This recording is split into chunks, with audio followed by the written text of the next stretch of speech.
My name is Joey Stupor. I'm in a... I don't know. I have trouble sometimes like describing like what my artwork is because it's like 3D, but it's also two-dimensional at the same time. Kind of call it like my little paracosmos. Yeah, I don't know how to describe my artwork. I've noticed you like super doing poppy and bright. You like doing micro. I'm actually trying to pull out of that right now. I don't know if my eyes are wearing out on me or something like that, but I'm trying to go kind of larger and more impactful in the colors. And I'm trying to explore more like the resin and like the techniques I can do with the resin. Oh, so you cover it yourself? Yeah. Okay, so I paint with acrylic paint, also some airbrush, and I use a technique with like epoxy resins, and I do it layer by layer, kind of like a little layer cake of epoxy resin and hand painted acrylic paint. And the resin takes about 24 hours to cure until I can start working on it again. So it's a pretty long process, and then once it cures, I kind of have to, I have to sand it down and like keep it its shape. So when I pour the next layer over it, it maintains that shape. So that I don't know, that's like the technical part of it, like what I have to do, like hands-on part. But for like the painting, how I kind of think about it in a way, it's like kind of breaking my drawings and ideas down into kind of like consecutive layers, because I've always painted with darker colors and more blockier kind of shapes, like painting with like geometric forms and organic forms. And you really don't have an alias, do you? No, not at all. So you go just, that's your Christian name? My real name is Joseph Walter Stupor. Okay. Esquire. I'm the third, but technically the third, but it says that I'm the third. Or it says that I'm the junior. Oh, but you're the third. Yeah. Okay, that's cool. Joseph Walter Stupor. All right. Do you come from a family of artists? No, my dad he likes cars a lot, like old-fashioned, and I guess when he was younger, he used to draw cars and sell it to kids in his classroom. So that's pretty much it. And then my mom would paint like ornaments during Christmas, and that's pretty much it. Yeah. Other than that, crafting? Not really. Yeah, I was pretty much the only artist. My sister, it was like a little sibling thing. Like she saw me doing it, and then we would do it together and stuff like that. So that's kind of how she got integrated into it. She's still very creative in the way she thinks and stuff. And from time to time, she will draw, but her penmanship is very, very flawless. So I guess my sister a little bit, but it's more typography. I see. Do you get down with any type of graffiti? No. When I was younger, yeah.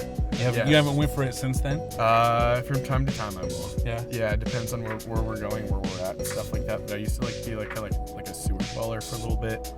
Like I would go down there with friends and we'd paint murals underneath the sewers. Oh shit. Yeah. That's just hanging out there for hours. It's cool being underneath the city. It's like a completely different vibe. It's eerie, but I don't know. It's cool.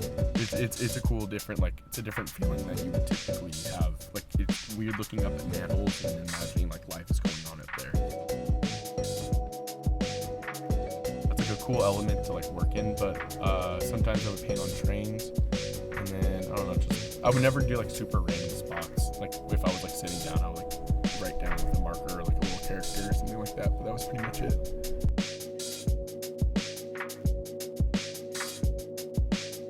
Do you plan out what you're gonna draw? Today, no. Today I wanted to see what I can do, just kind of freestyle, and if it does something cool, it does something cool. But I have a good feeling about it, because right now I'm starting with like lighters, and I have like kind of like a basic my paracosmos that I work with, so it kind of still has the same color scheme. I work light from dark, so there's still like a set pattern that I work with. So today, yeah, there's nothing there. Well, take that back. There's no drawings there, but there's an idea, a solid one. But for like the paintings, the resin paintings, those take a lot of drawing and a lot of thought and stuff like that. So I have to draw those out probably like either 3 or 4 times. And then from there, like different sections of the painting that I'm working on, I'll draw it out a couple more times so I can get the shadows, the way the appendages are moving, the way it's looking, the way his eyes are set. how the layers are going to set, how the shadows are going to set on top of the other layers, and kind of like how I'm going to intervene, like, or how I'm going to move around the different shapes and stuff like that so it cohesively sits together. So that takes a lot. That takes a little bit of time to do that, and then from there I start with, I do draw out my stuff. Yeah.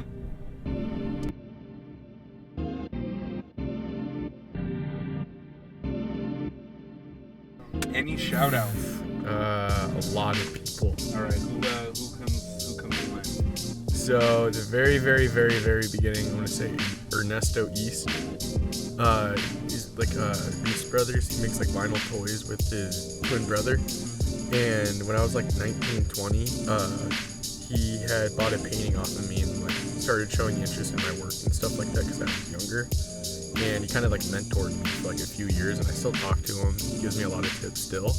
But that was probably like that's the reason why I started getting into like designer con and more actually in the art world. So Ernesto East 100%. Brian, I was talking about him yesterday. He's like got me more into like the personal part of the art world, not into like the door. Like he kind of like showed me the doorway and like the other room into it. So that's how I started actually meeting friends and stuff like that, like the Hello Welcome crew, Secret Walls crew. Yeah, who else? Everyone back home in like Costa Mesa, Newport, and stuff like that. Definitely, like all the musicians and stuff like that helped me like be creative when I was younger and stuff like that. Like, it kind of definitely like sparked creativity while I was younger, like who I like my peers were in high school. It was super fun, laid back, had a fun time with everyone. It's like a bunch of friends hanging out. Super fun. And it was a nice little cool place to come paint with everyone. Yeah, all around good experience, not too bad. I have to thank you for doing this for me, so thank you very much. The One Crew? Yeah, definitely. 100% the One Crew. What I would like just spit out into the world is like, keep grinding, keep working, like super cliche shit, but like be on top of it and actually be homed in on it and put your time into creating. If that's something you want to do, like you legit have to go full force and like give up on a lot and sacrifice things to become a creative, because a lot of the times the world pushes you out of that because it's weird, and weird for people is not what they're accustomed to. So sometimes it's a good thing to go against that grain, and yeah, you gotta keep pushing against the grain a lot of the times.